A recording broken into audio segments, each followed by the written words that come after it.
Gustavo, muy buenos días. Sergio Roni, te saludamos. ¿Qué tal? Buenos días, Sergio. Buenos días, Ronnie y toda la audiencia de Con Fundamento Criollo por Radio Lateral. ¿Cómo invitado? ¿Cómo me vas a No, decir bueno, que soy un tenés razón. invitado? Sí, tenés razón. Lo que pasa es que, Ronnie te quiso corregir y vos no lo dejaste.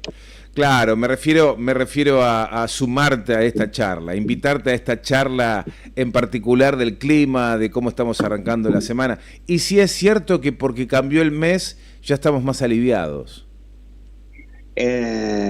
Bueno, en algunos sentidos sí, en otros no, pero bueno, con respecto al clima sí podemos estar en una especie de otoño y bueno, también nuestros salarios están en una especie de otoño porque se van deshojando a medida que pasan los días del mes, ¿no?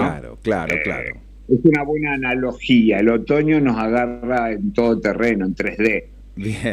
Bien. Bueno, a disfrutarlo de la manera que sea posible para cada oyente que nos está escuchando. Gustavo, la verdad es que la convocatoria tiene que ver con escucharte atentamente en este análisis de panorama político, de lo que vayas revisando, de la información de lo ocurrido en estos últimos días en la Argentina. Sí, bueno, lo primero que surge esta semana fue el festejo del gobierno nacional y todos los libertruchos respecto a la baja de la pobreza y la indigencia en el segundo semestre del año pasado.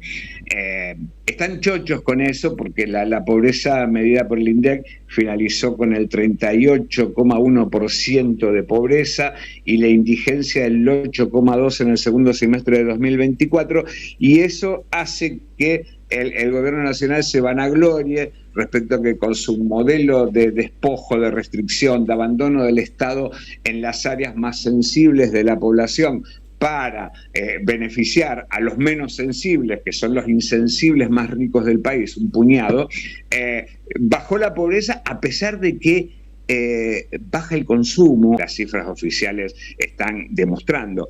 Porque simplemente recordemos, que los datos de pobreza e indigencia del INDEC se basan en una encuesta permanente de hogares cuyos consumos fueron planificados en 2004, es decir, 21 años atrás. Y esta encuesta permanente de hogares no incluye consumos, o no tienen incidencia esos consumos que fuimos incorporando en 21 años, por ejemplo, el uso de Internet en 2004 o la necesidad de tener Internet en 2004, no es la misma que la que tenemos ahora. La telefonía celular se incorpora más o menos a partir de 2010, 2011, gracias a Cristina y les hicieron creer que, por lo tanto, esta medición de pobreza, de la baja de la pobreza, de acuerdo al índice oficial de Milei, es un poco cuestionable. No es para festejar. Primero, no es para festejar que tengamos un 38,1% de pobreza y una indigencia del 8,2% en un país al que le sobran alimentos para 8 poblaciones más como la de Argentina, ¿no? Bueno, eso por un lado. Por otro lado, si hubo una diferencia entre el primer semestre del 24 con respecto al segundo semestre del 24, es porque el primer semestre, la primera parte del año pasado, estuvo regida por la desregulación, la devaluación brutal que hicieron de más del 100% apenas asumió este gobierno, y los despidos a mansalva, los ajustes, etcétera, que provocó que el primer semestre del año pasado fuera muy alta y que en el segundo semestre haya bajado cuando las cosas se calmaron un poco. Pero no se puede creer que la pobreza haya bajado con la bestial motosierra que pasó por todos los sectores de la población, incluso sin ejecución de obra pública. La única obra pública que hicieron fue destruir el monumento de Osvaldo Bayer, nada más. En las provincias se están quejando porque las rutas nacionales ya no dan más.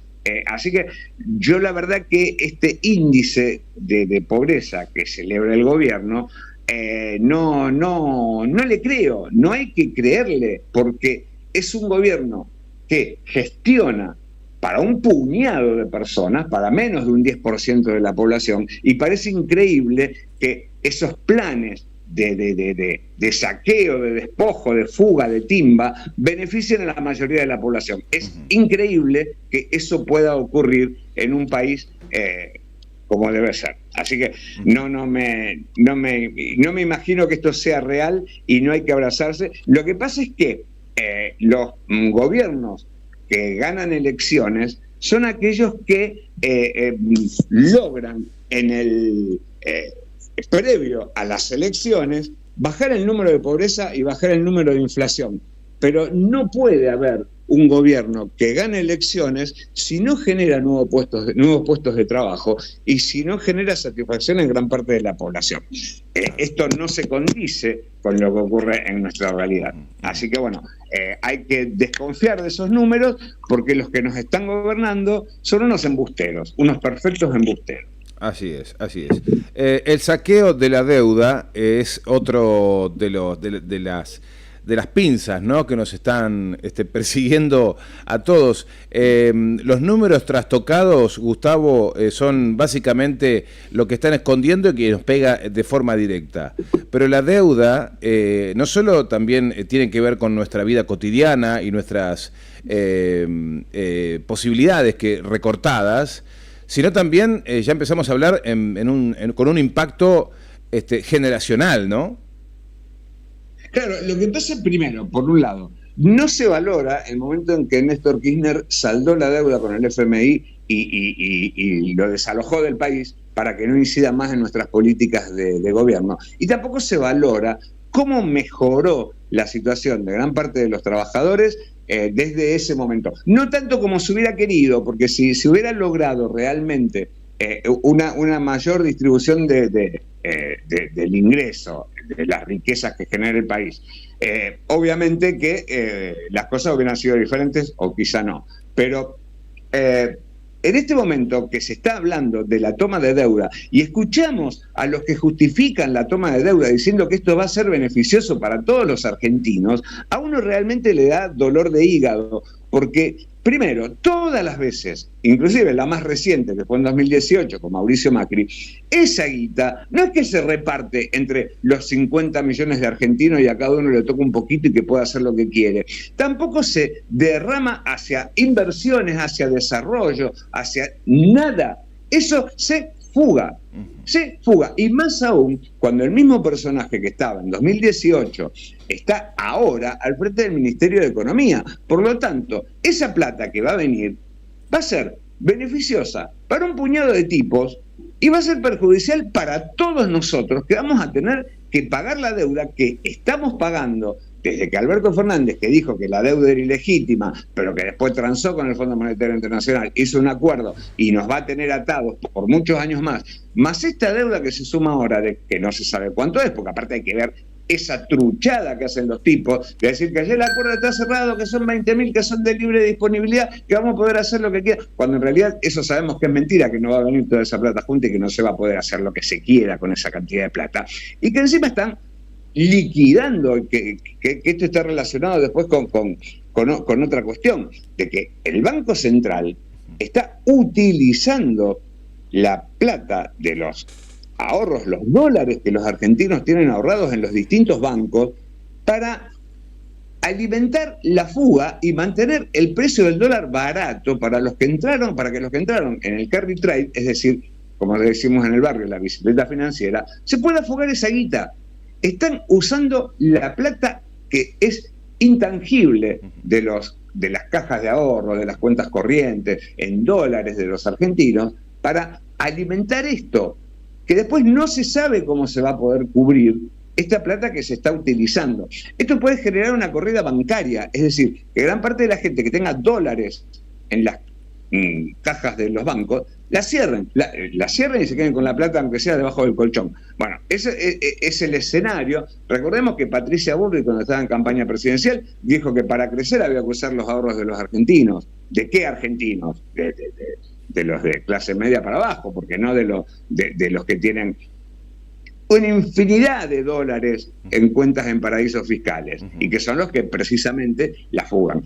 Recordemos que hay una comisión bicameral del Congreso que hizo una investigación sobre la fuga de dólares durante el gobierno de Macri, iba a decir los gobiernos de Macri, durante el único gobierno de Macri, que tiene la lista de los que fugaron y todavía no la difundieron.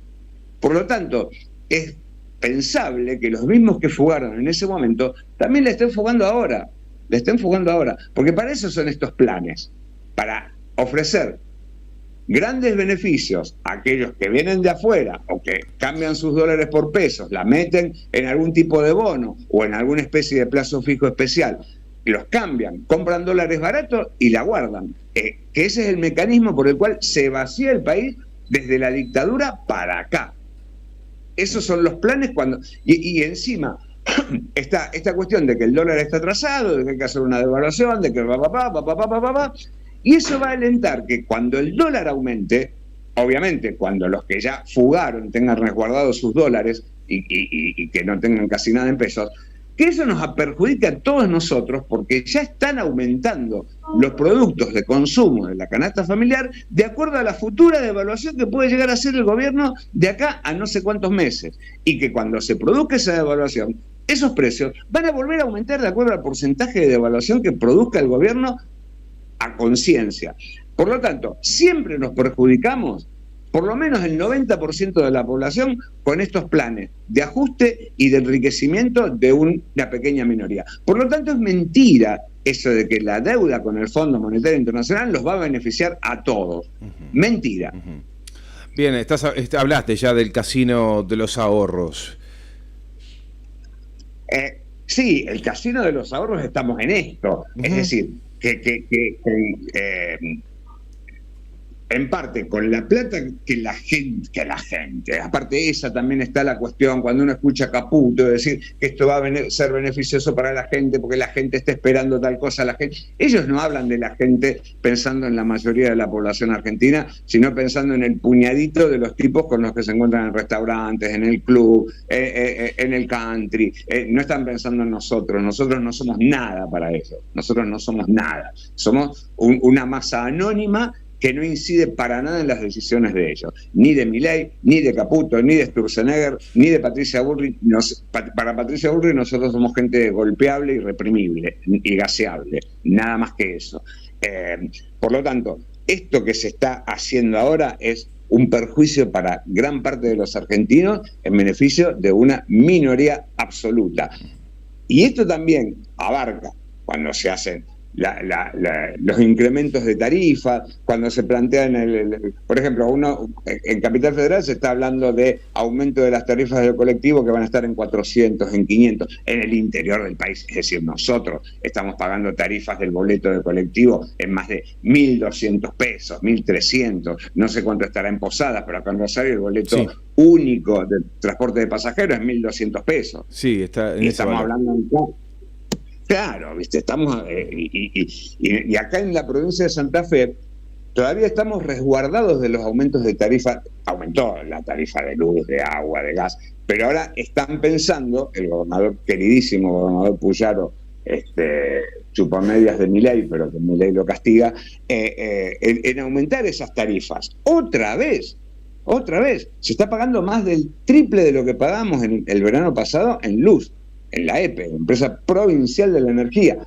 y se va a venir otro aumento. Así que esto es en beneficio de aquellas empresas que son de un puñado que deberían estar en manos del Estado. Porque esto de Milei, de la motosierra, de que todo lo resuelve el mercado, todo lo resuelven los privados, evidentemente estamos así porque son los privados los que resuelven todo. Son los privados los que resuelven todo. Gustavo, en ese contexto, la imagen de Javier Milei, ¿cómo va? Bueno, a pesar de el blindaje mediático que tiene, de tener estos mercenarios mediáticos de, obviamente, Capital Federal, y no tanto. Ahora vamos a un pequeño paréntesis. Resulta que Juan Monteverde apareció hace un par de semanas en la radio de Julia Mengolini. Hoy apareció también en el programa de Ariel Ijalat del Destape, porque Eh, Juan Monteverde es un dirigente de Ciudad Futura, de acá de Rosario, ex alumno mío en el complejo Gurruchaga, excelente persona, excelente cuadro político, y que en el programa de Julia Mengolini denunció que Pablo Haskin, intendente de Rosario, le prohibió a los principales canales de Rosario que le hagan entrevistas a él. Y por eso le está recurriendo a medios de Buenos Aires para que su figura sea conocida en Rosario y en provincia de Santa Fe. Fíjense lo paradójico, lo anormal, la anomalía que ocurre de que un intendente le amenaza a medios locales con quitarles la pauta oficial si entrevistan a un personaje de la política que es de Ciudad Futura. La verdad que es gravísimo. Bueno, sí. Volviendo. Los personajes mediáticos de Capital Federal, que son los Majules, los Jonathan Viale, etcétera, etcétera, que realmente se inmolan, apelan a ganarse el mayor premio a la vergüenza, diciendo cualquier estupidez, con tal de no atacar o no cuestionar al gobierno de Milei. Hay un poco de miedo, hay un poco de beneficios, hasta el mismo Puyaro evita hacer críticas del desmantelamiento industrial de la provincia de Santa Fe gracias a los planes de Milei. Y a pesar de ese blindaje mediático, la consultora Management Anfit, que es una de las más serias y las menos kirchneristas que se puede encontrar en la historia de las consultoras de imagen, que la imagen de Milei está en este momento en su peor número, en su peor porcentaje desde marzo de 2024.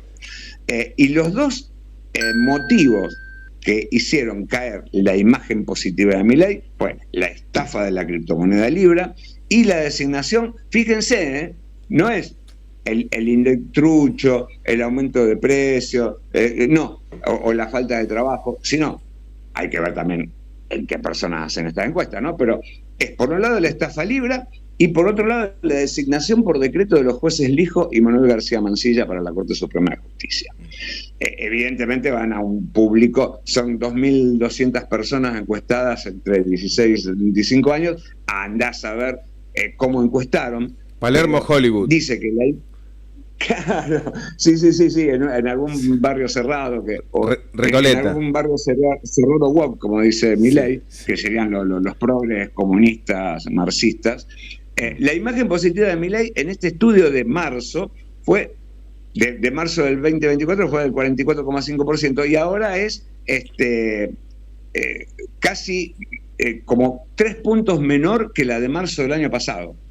Por lo tanto, es la primera vez que se ve una caída tan importante, por lo menos esta consultora, que tiene una imagen positiva del 44,5% y una imagen negativa del 42,9%. Está bien, no puede decir, todavía tiene imagen positiva, pero bajó mucho, incluso desde octubre del año pasado, que era más del 45%.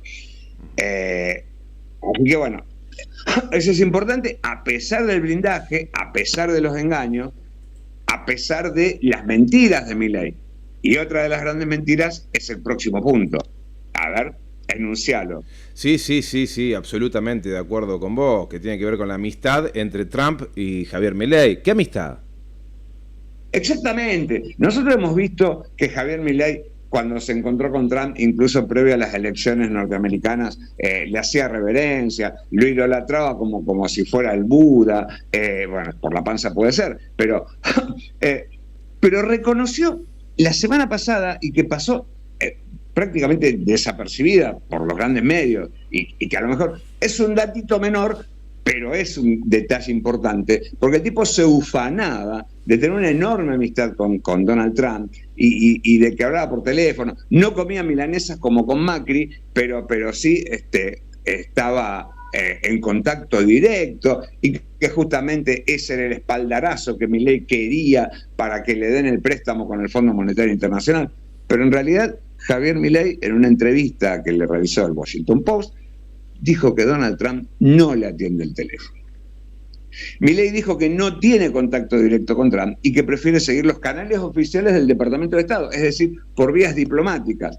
donde esa cuestión de la amistad, como tenía Cristina con Lula, con Chávez, con Evo Morales, etcétera, etcétera, eso con Trump no existe, a pesar de que le chupa la media y de que lo idolatra. Entonces parece que fuera un amor no correspondido, es un fan que pretende que el ídolo le responda como él quiere, como pasa con todos los fans con respecto a un ídolo. Uno puede desvivirse por el ídolo, ya sea un presidente norteamericano o un cantante de cumbia, y el tipo te dice, sí, dale, está bien, llamame cuando quiera, pero nunca lo atiende. Así que Javier Milei, en otra de esas grandes mentiras, en otra de esas grandes sobreactuaciones que tiene, de reducir la diplomacia al amor que pretende que sea correspondido y que no lo es, porque son tratamientos entre jefes de Estado, entre los jefes de Estado, más aún de la gran derecha, de los neoliberales, y más con Estados Unidos. Chupar la media con Estados Unidos no te fortalece, te debilita, y eso es lo que está pasando con Javier Milei, a tal punto que tiene que reconocer en un medio tan importante de Estados Unidos como el Washington Post, que fue comprado por un gran mega empresario a nivel internacional, tuvo que reconocer eso. Que eso también, si se conocieran todas estas cuestiones, porque hay temas que atraviesan el blindaje, como la de la criptomoneda, por ejemplo, que atravesó el blindaje mediático y que ahora parece como que para el gran público ya pasó, pero en realidad todavía está pasando porque se están revelando un montón de cosas. Y ahora vienen todas las denuncias que se han hecho a nivel internacional con respecto a eso. Bueno, y todavía la justicia va a tardar un montón en poder castigar. Mientras tanto, Giorgia Meloni, la primer ministra de Italia, ya le garantizó la ciudadanía italiana por las dudas que se tenga que jugar Javier Milei una vez que termine su mandato. Dios mío. Más tarde, más temprano que tarde. Bueno, ¿y cómo está la cosa, Gustavo, con Cristina Fernández de Kirchner ante la Corte con todos los supremos en contra? ¿Cómo estás analizando ese escenario?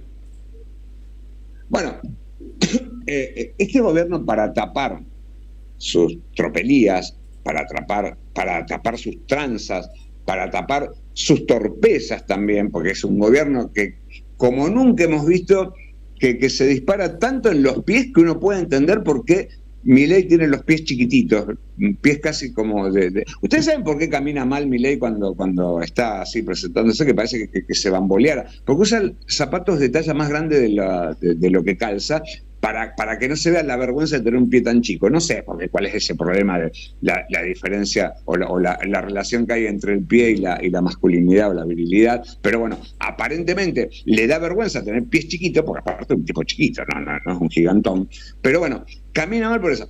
Y como en este momento el presidente está en caída en la imagen positiva y que no tiene esos logros que Macri pretendía lograr y que Milei no logra lograr, tiene que hacer estallar bombas de humo para distraer a la población. En este caso, que Milei había asumido diciendo que él no iba a ir contra Cristina porque no iba a hacer lo mismo que hizo Macri, que iba a tapar sus torpezas o sus fracasos con la persecución a Cristina. Ahora tiene que apelar a eso. Es como un último recurso, y que lo dijo en una entrevista, creo que con Luis Majul, que dijo, Cristina va a terminar presa, Cristina va a terminar escribiendo su biografía en los ladrillos de una cárcel. No es expresidenta, va a ser presidiaria, etcétera. Bueno, ¿por qué? Porque en la causa vialidad ya hubo varias apelaciones en las distintas instancias intermedias, todas con jueces nombrados por Macri, y ahora el último recurso que le queda es la Corte Suprema de Justicia. ¿Qué pasa en la Corte Suprema de Justicia? Hay dos miembros de la Corte Suprema, Rosenblatt y Rosati, que fueron nombrados por Macri, primero por decreto y después avalado por un Senado adicto, o vaya a saber qué, o cobarde, vaya a saber qué, en el año 16, apenas asumió Macri.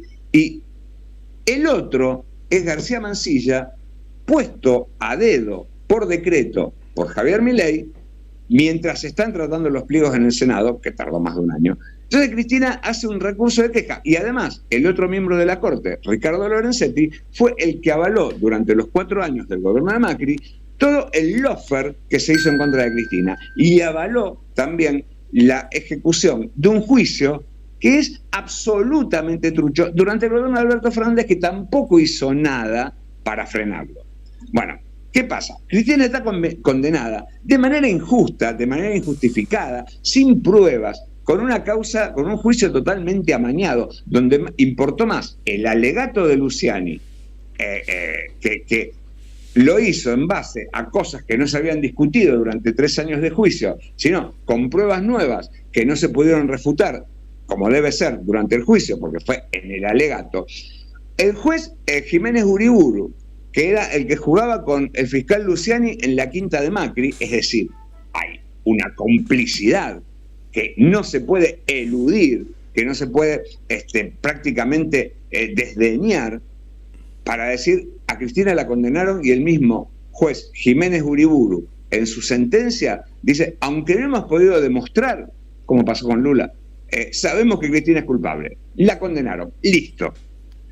Ahora, el recurso de queja que presenta Cristina Fernández de Kirchner por la causa vialidad, no solamente presenta el recurso de queja ante la Corte Suprema de Justicia, la verdad, con la esperanza, después vamos a ver qué opciones hay, pero también recusa a Manuel José García Mansilla, porque fue nombrado por Javier Milei por decreto, sin que se hayan aprobado los pliegos en el Senado, cosa que es anticonstitucional a todas luces, nombrado en comisión hasta que termine este periodo legislativo, y que además el propio presidente declara públicamente que él quiere que Cristina esté presa. Por lo tanto, ¿qué posibilidad de imparcialidad van a tener los dos jueces nombrados por Macri, Lorenzetti, que avaló el lawfare, y García Mansilla, nombrado por Milei, que quiere que Cristina vaya presa, a que la Corte Suprema de Justicia diga, ah, no, este juicio está mal, hay que hacerlo de nuevo, o queda totalmente anulada la causa? Ninguna.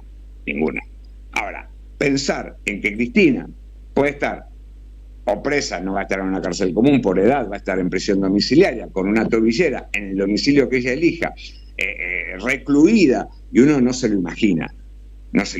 ¿Recuerdan cuando se cantaba si la tocan a Cristina, ta, ta, ta, ta, ta, ta, ta? Bueno, ¿qué va a pasar el día que la Corte Suprema de Justicia confirme la sentencia? Hay varios escenarios posibles con respecto a esto.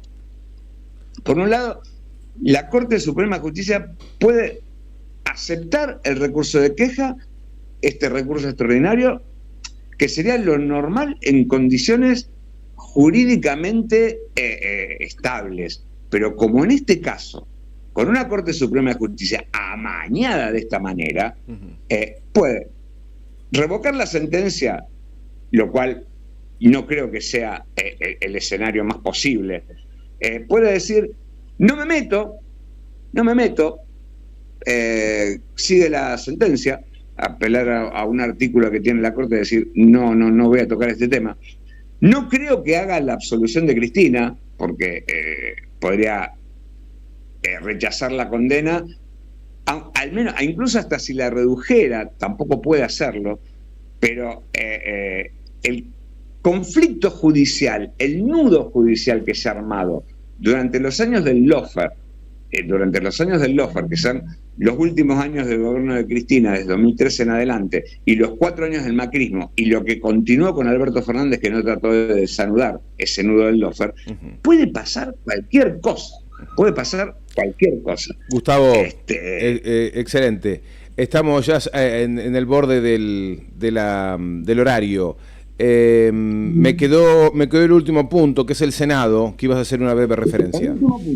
El último punto es lo que va a pasar el jueves, donde se van a tratar en el Senado los pliegos de Ariel Lijo y de García Mansilla, donde hay que ver qué pasa, porque bueno, el Lijo ya no puede ingresar porque le habían dicho que renuncie a su cargo de juez federal en Comodoro Pi, y no le aceptaban la licencia, entonces tiene que optar o entrar por el decreto que firmó Milei o esperar a que el Senado lo apruebe.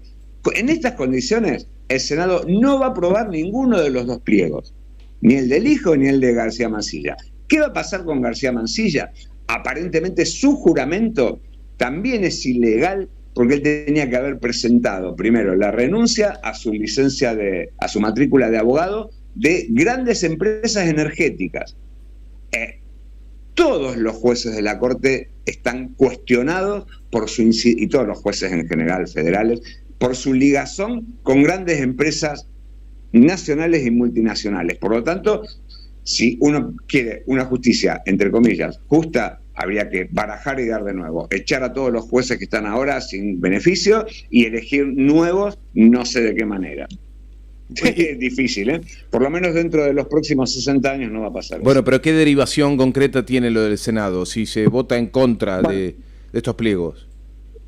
Bueno, si el Senado vota en contra de los pliegos, sobre todo de García Mansilla, que fue el que aceptó ingresar y el que pudo ingresar, si tiene el rechazo del Senado, y habría que ver jurídicamente, institucionalmente, si puede seguir, y si acepta él personalmente, seguir en un cargo después del rechazo del Congreso y además de haber dicho que él no aceptaría asumir en comisión. Y ojo, tanto Rosati como Rosenkrantz, cuando se hicieron sus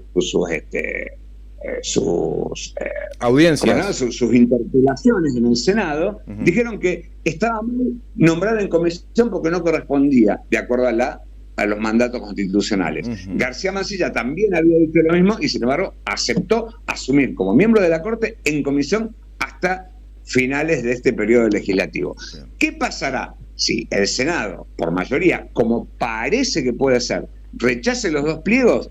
¿Qué lugar o qué legalidad, legitimidad tiene García Mansilla en la Corte Suprema de Justicia? Por lo tanto, podemos tener una Corte Suprema con 3 miembros y que se deriven las causas con jueces que todavía no están nombrados. Desastre. Dios mío. Te agradecemos enormemente, Gustavo, este tiempo que nos has brindado, este análisis que nos has compartido, ayudándonos a pensar en un momento muy, muy complicado de una democracia casi al borde de la locura. Agradecerte el valor, la claridad y la compañía y la perseverancia en este espacio de Radio Lateral aquí en Con Fundamento Criollo. Sí, una última cosita, vos que hablaste de la democracia. La democracia es imposible con medios de comunicación mentirosos, enloquecedores, manejados por las mismas empresas que son las que manejan el país y por jueces que son totalmente sumisos a estos grandes poderes económicos que son los que manejan la Argentina desde la dictadura para acá. Es decir, la democracia es imposible en estas condiciones de poder porque lo que nosotros votamos no sirve para casi nada, porque incluso Cristina tuvo que lidiar con esos grandes poderes y así terminó, condenada en una causa injusta. Entonces, si la mayoría de la población no se da cuenta que la democracia que estamos viviendo es puro simulacro, porque nos gobiernan personas que no votamos, va a ser imposible modificar las relaciones de fuerza en un país como el nuestro. Fuerte abrazo para vos. Les dejo con este optimismo hasta el martes que viene. Dale, que haya mejores noticias. Un fuerte abrazo, hasta pronto. Un abrazo, chau. Gustavo Rosa con nosotros, licenciado en Letras, periodista desde Rosario, compartiendo con nosotros esta columna de Panorama Político.